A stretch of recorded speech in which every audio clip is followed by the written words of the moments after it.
दोस्तों नमस्कार। AB classes में आपका स्वागत है। आज का सब्जेक्ट है पावर प्लांट इंजीनियरिंग और पावर प्लांट इंजीनियरिंग में आज हम लोग समझेंगे परफॉर्मेंस एंड लोड फैक्टर। अब ये लोड फैक्टर क्या होता है इसको भी हमें समझना है, तो आपको बहुत अच्छे से समझ में आ जाएगा यदि आप ये वीडियो पूरा देखते हैं। जो मैं समझाता हूं उसको ध्यान से सुनते हैं। तो चलते हैं, स्टार्ट करते हैं। अब आप लोग ध्यान से सुनेंगे। जो हेडिंग है वो पहले ही समझ चुके हम लोग, performance and load factor of power plant. बहुत बार इस पर क्वेश्चन पूछा जा चुका है। जो क्वेश्चन होता है वह दो तरीके से पूछा जाता है। एक तो नॉर्मल होता है load factor of power plant को समझाइए। दूसरा जो क्वेश्चन आता है, यहां पर हमने बहुत सारे पॉइंट लिख रखे, जैसे लोड फैक्टर हो गया, यूटिलिटी फैक्टर हो गया, प्लांट ऑपरेटिंग फैक्टर है, प्लांट कैपेसिटी फैक्टर है, डिमांड फैक्टर है, डाइवर्सिटी फैक्टर है, लोड कर्व है, लोड ड्यूरेशन कर्व है, डंप पावर है, फर्म पावर है, प्राइम पावर है और प्लांट यूज फैक्टर है। इन सब के नाम आपको सबसे पहले याद कर लेना है और इनके बारे में थोड़ा थोड़ा समझना भी है, जिससे कभी क्वेश्चन पूछा जाता तो आप इसको एक्सप्लेन कर सकें। कई बार शॉर्ट नोट लिखने को आता है, जैसे लोड फैक्टर पे आ जाता है, ये यहां पर डिमांड फैक्टर पर भी आ जाता है, इसके अलावा लोड कर्व पे भी क्वेश्चन आ जाता है। मतलब कह सकते हैं जो टॉपिक लिखे इन पे सेपरेट क्वेश्चन भी कई बार एग्जाम में पूछे जा सकते हैं, तो हमें इनके बारे में पता होना चाहिए जिससे हम लोग इनके बारे में लिख सकें। तो लोड फैक्टर से हम लोग स्टार्ट करेंगे। किससे? लोड फैक्टर से। लोड फैक्टर जो हम लोग निकालते हैं किसी पावर प्लांट का, वह कैसे निकालते हैं हमें पता होना चाहिए। इसके लिए हम लोग क्या करते हैं कि निश्चित समय में, एक निश्चित समय में जो प्लांट पर लोड आ रहा है या जो हमारी इलेक्ट्रिसिटी सप्लाई हो रही है, उसके लिए हम एक निश्चित समय में, फिक्स टाइम में या किसी दिए गए ड्यूरेशन में देखते हैं उसका औसत लोड क्या आ रहा है। औसत लोड क्या आ रहा है, एवरेज लोड क्या आ रहा है। और दूसरा हम देखते हैं उसका जो मैक्सिमम लोड है वह कितना गया, मैक्सिमम लोड कितना गया। फिर इन दोनों का रेशो निकाल के हम लोड फैक्टर निकालते हैं। औसत लोड और जो हमारा क्या हुआ यहां पर मैक्सिमम लोड, इन दोनों का जो अनुपात होता है औसत लोड बटे मैक्सिमम लोड, इससे हम लोग क्या निकालते हैं, लोड फैक्टर निकालते हैं। लोड फैक्टर जितना अधिक होगा पावर प्लांट उतना ही अच्छा होता है, फिर उतनी हमारे लिए क्या होती है, जो इलेक्ट्रिसिटी हुआ है प्रोडक्शन हुआ है, मतलब इतनी फिक्स रहती है हमारे पास कि कभी भी हमें जरूरत पड़ेगी तो उसकी सप्लाई हो जाएगी। ये कह सकते हैं प्लांट के लिए एक अच्छा होता है। लोड फैक्टर जितना अच्छा होगा उस प्लांट के लिए उतनी अच्छी बात होती है। तो लोड फैक्टर आप लोग समझ गए होंगे कि क्या होता है। नेक्स्ट है हमारा यूटिलिटी फैक्टर। अभी यूटिलिटी फैक्टर को कैसे डिफाइन करेंगे? तो यूटिलिटी फैक्टर का जो मतलब होता है कि जब हम प्लांट बनाते हैं, प्लांट जब बनता है तो उसकी कुछ ना कुछ कैपेसिटी होती है, इतना मेगावाट में या जो भी रहता है, ये हमारा प्लांट इलेक्ट्रिसिटी प्रोड्यूस करेगा। फिर हम उसको चेक भी करते हैं। तो मान लो एक साल में किसी प्लांट ने जो इलेक्ट्रिसिटी प्रोड्यूस की वह भी देखते हैं हम लोग।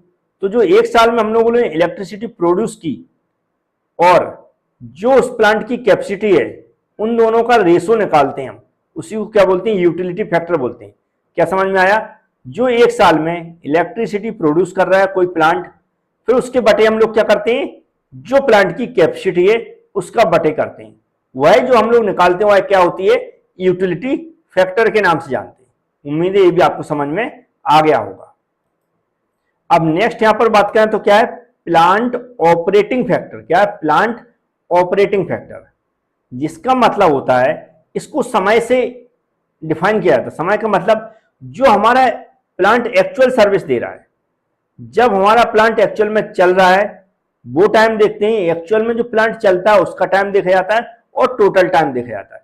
तो जो जिस दौरान प्लांट चलता है उस समय को डिवाइडेड करते हैं हम जो हमारा टोटल टाइम है। क्या आप कह सकते हैं, हम जो हमारा सेवा में है, सर्विस में हमारा प्लांट, वो समय देखते हैं और बटे में हम इसका क्या कर देते हैं, जो टोटल हमारा समय है, जो प्लांट का समय है उसकी बात की जाती है। तो इससे हम क्या निकालते हैं, प्लांट ऑपरेटिंग फैक्टर। नेक्स्ट है प्लांट कैपेसिटी फैक्टर। क्या है प्लांट कैपेसिटी फैक्टर?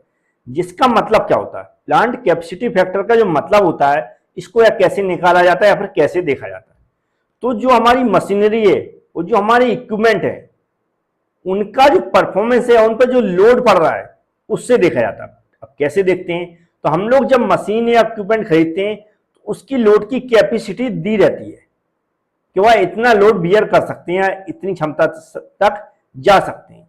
लेकिन एक्चुअल में हम लोग देखते हैं कि वह कितना लोड बियर कर रहे हैं, कितना लोड वहां पर दे पा रहे हैं।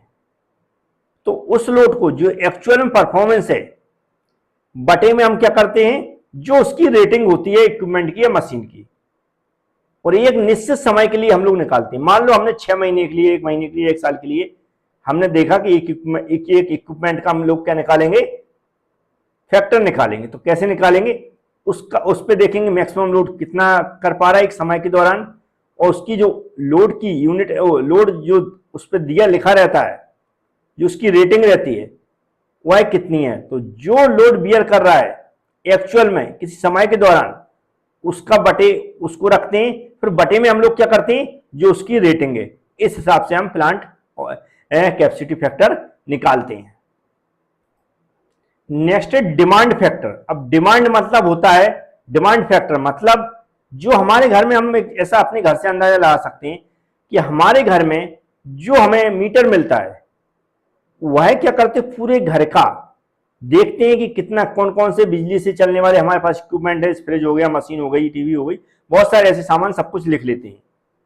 हमारी जो बिल्डिंग है उसमें कितने पंखे हैं, कितने बल्ब जलेंगे, ऐसी पूरी वो क्या करते हैं, हमारे घर का लोड निकाल लेते हैं। लेकिन एक्चुअल में हम लोग देखते हैं कि डेली उतना लोड नहीं आता है, या फिर कह सकते हैं डेली उतनी खपत हमारी नहीं होती, क्योंकि एक साथ सभी इक्विपमेंट नहीं चलते हैं। अगर 10 पंखे अगर लिखे हैं बिजली विभाग में, तो 10 एक साथ नहीं चलते, कभी 2 चलते, कभी 3 चलते, कभी 1 चलते, कभी 1 भी नहीं चलता। तो हम कह सकते हैं जो हमारा लोड कैपेसिटी वहां पर दर्ज है, उतना लोड हम कभी भी यहां पर नहीं आता है। इसलिए इसकी वैल्यू हमेशा 1 से कम होती है, क्योंकि हम लोग जो निकालते हैं इसका जो हमारा डिमांड फैक्टर हुआ, कैसे निकालते हैं, जो हमारे घरों में मैक्सिमम लोड जा रहा है, बटे में जो लोड हमारा दर्ज है, या मैक्सिमम लोड जो हमारे घर के लिए डिसाइड किया गया। तो जो हमारा एक्चुअल में मैक्सिमम लोड जा रहा है, और जो हमारा घर का डिसाइड किया गया कि इतना लोड इनके यहां हो सकता है, उन दोनों का रेशियो हमेशा 1 से कम जाता है। ये हो गया हमारा डिमांड फैक्टर। नेक्स्ट है डाइवर्सिटी फैक्टर। क्या है डाइवर्सिटी फैक्टर? इसको भी समझना। ये समूह के लिए बनती है। मान लो 10 लोग हैं, 10 लोगों के लिए हमने एक एवरेज लोड बनाया कि 10 लोगों में इतना लोड जाएगा, 10 लोगों में इतना लोड जाएगा, एवरेज हमने रेटिंग कर दी। लेकिन एक्चुअल में क्या होता है, अलग अलग व्यक्ति का अलग अलग लोड होगा, क्योंकि भाई डिपेंड करता, सभी एक साथ तो यूज करेंगे नहीं पूरे लोड को। तो हम लोग जो डाइवर्सिटी फैक्टर निकालते हैं वह हमेशा 1 से अधिक वैल्यू होती है। 1 से अधिक वैल्यू कैसे होती है समझ ले। जो मान लो एग्जांपल के लिए जो ग्रुप है जिसको हमने डिसाइड किया है पावर देने के लिए, वह ग्रुप मैक्सिमम कितना लोड, मतलब कितना लोड वह वहां पर कंज्यूम हो रहा है। तो मैक्सिमम लोड देखते हैं हम उन 10 व्यक्तियों का या 5 व्यक्तियों का, जो भी ग्रुप है उनका। उस मैक्सिमम लोड में प्रत्येक व्यक्ति का लोड का हम डिवाइड करते हैं। मैक्सिमम लोड में प्रत्येक व्यक्ति का जो मैक्सिमम लोड है पर्टिकुलर, उसका डिवाइड करते हैं, इसलिए हमेशा इसकी वैल्यू 1 से अधिक होती है। ये होता है हमारा डाइवर्सिटी फैक्टर। नेक्स्ट है लोड कर्व। लोड कर्व तो एक कर्व बनाया जाता है, कर्व होता है जो हमारा समय और एनर्जी कंज्यूम हो रही उसके आधार पर बनाया जाता है। समय और जो एनर्जी हमारी सप्लाई हो रही है, कंज्यूम हो रही है, उसके ऊपर बनाया जाता है कि समय के अनुसार हमारी एनर्जी का कंजप्शन या प्लांट पर लोड कितना आ रहा है, कितना कंजप्शन हो रहा है। अब जो समय है उसमें आवर्स भी हो सकते हैं, दिन भी हो सकता है, वीकली भी निकाल सकते हैं, मंथली भी निकाल सकते हैं, ईयरली भी निकाल सकते हैं। फिर उस दौरान जो हम क्या करेंगे, दूसरी ओर क्या ले रहे हैं हम, इलेक्ट्रिसिटी का जो भी हमारा कंजप्शन है वो उसको लेते हैं। तो समय और हमारी इलेक्ट्रिसिटी जो सप्लाई हो रही है, तो जिसके फायदे भी आपको पता होगा, क्योंकि हमें वेरिएशन पता चल जाता है समय के अनुसार कि किस समय ज्यादा लोड आ रहा है, किस समय कम लोड आ रहा है। क्योंकि कर्व में तो हम ऐसे ही देखेंगे ना, क्योंकि मान लो पर आवर्स का भी है या मिनट का भी है, तो हमें ये दिखेगा एक एक घंटे का या मिनट्स का भी दिखेगा, ईयरली भी दिख सकता है कि किस समय हमें ज्यादा लोड आ रहा है, तो उसके हिसाब से हम अपने प्लांट की तैयारी करके रखते हैं। फिर आता हमारा लोड ड्यूरेशन कर्व। अब लोड ड्यूरेशन कर्व लिखा, तो लोड जब ज्यादा पड़ता है, लोड जब बढ़ता है या लोड जहां जहां मैक्सिमम है, वहां पर हम देखते हैं उस टाइम में कि वाई लोड का वेरिएशन कैसा है, तो उनके बीच में भी कर्व बना के हम देखते हैं तो उसमें किस तरह का लोड वेरी हो रहा है। तो ये लोड जब बढ़ता है तो लोड ड्यूरेशन कर्व बनाते हैं हम, ये भी समय और किसके बीच में बनता है, जो हमारा मैक्सिमम लोड जा रहा है उसके बीच में, समय और मैक्सिमम लोड के बीच में ये कर्व बनता है। नेक्स्ट है डंप पावर। तो डंप पावर एक ऐसा वर्ड है जो हमारा हाइड्रो इलेक्ट्रिक पावर प्लांट होते हैं उसके अंदर यूज किया जाता है। जहां पर ये डंप पावर प्लांट यूज किया जाता है, जिसका मतलब होता है कि जो हमारी डिमांड है उससे अधिक क्षमता में हमारे पास क्या है, पावर उपलब्ध है, बिजली उत्पादन हो रहा है। तो ये डंप पावर हमारा कहां पर यूज किया जाता है मैंने बता दिया है। नेक्स्ट है फर्म पावर। फर्म पावर का मतलब एक ऐसी पावर हमारे पास उपलब्ध रहती है प्रत्येक प्लांट में कि बहुत इमरजेंसी में जिसकी सप्लाई की जाती है। तो इमरजेंसी के लिए जो पावर हम लोग उपलब्ध रखते हैं उसे बोलते हैं फर्म पावर। नेक्स्ट है प्राइम पावर। प्राइम पावर का मतलब यहां पर बताया गया है कि इस टाइप की एनर्जी, जो चाहे थर्मल एनर्जी हो, हाइड्रोलिक एनर्जी हो, इस टाइप की जो एनर्जी होती है जो कि नॉर्मली इलेक्ट्रिकल एनर्जी में कन्वर्ट होने के लिए तैयार रहती है। किसमें? इलेक्ट्रिकल एनर्जी में कन्वर्ट होने के लिए तैयार रहती हैं। इस तरह की पावर को हम क्या बोलते हैं? प्राइम पावर बोलते हैं। नेक्स्ट है प्लांट यूज फैक्टर। क्या है plant use factor? Plant use factor में हम लोग ऐसा डाटा उपलब्ध करते हैं कि जिस टाइम प्लांट सिर्फ यूज हुआ हो, जिस टाइम प्लांट चला हो, जिस टाइम सिर्फ प्रोडक्शन हुआ हो, उस टाइम का लेखा जोखा निकालते हैं। तो उम्मीद है ये वर्ड आप लोग एक्सप्लेन कर पाएंगे। पहले तो ये वर्ड याद रखना जरूरी है इनमें, क्योंकि किसी पर भी क्वेश्चन पूछा जा सकता है, तो वो भी आपको एक्सप्लेन करना आना चाहिए। वैसे मैंने कुछ डिटेल्स में पीडीएफ में प्रोवाइड करा दिया, आप वहां पर जरूर देख लें। यहाँ पर इसकी नंबरिंग शायद पीडीएफ में गलत है, वहां पर 15 नंबर लिखा हुआ है, तो उसको 12 कर लें तो सही रहेगा। नहीं तो आप कहेंगे सर नंबरिंग भूल गए, कुछ ना कुछ आप कुछ भी सोच लेते हैं। तो यहाँ 12 नंबर आप लोग कर लें उस 15 नंबर को। उम्मीद है आप लोग इस लेक्चर को जरूर देखेंगे। Thank you friends.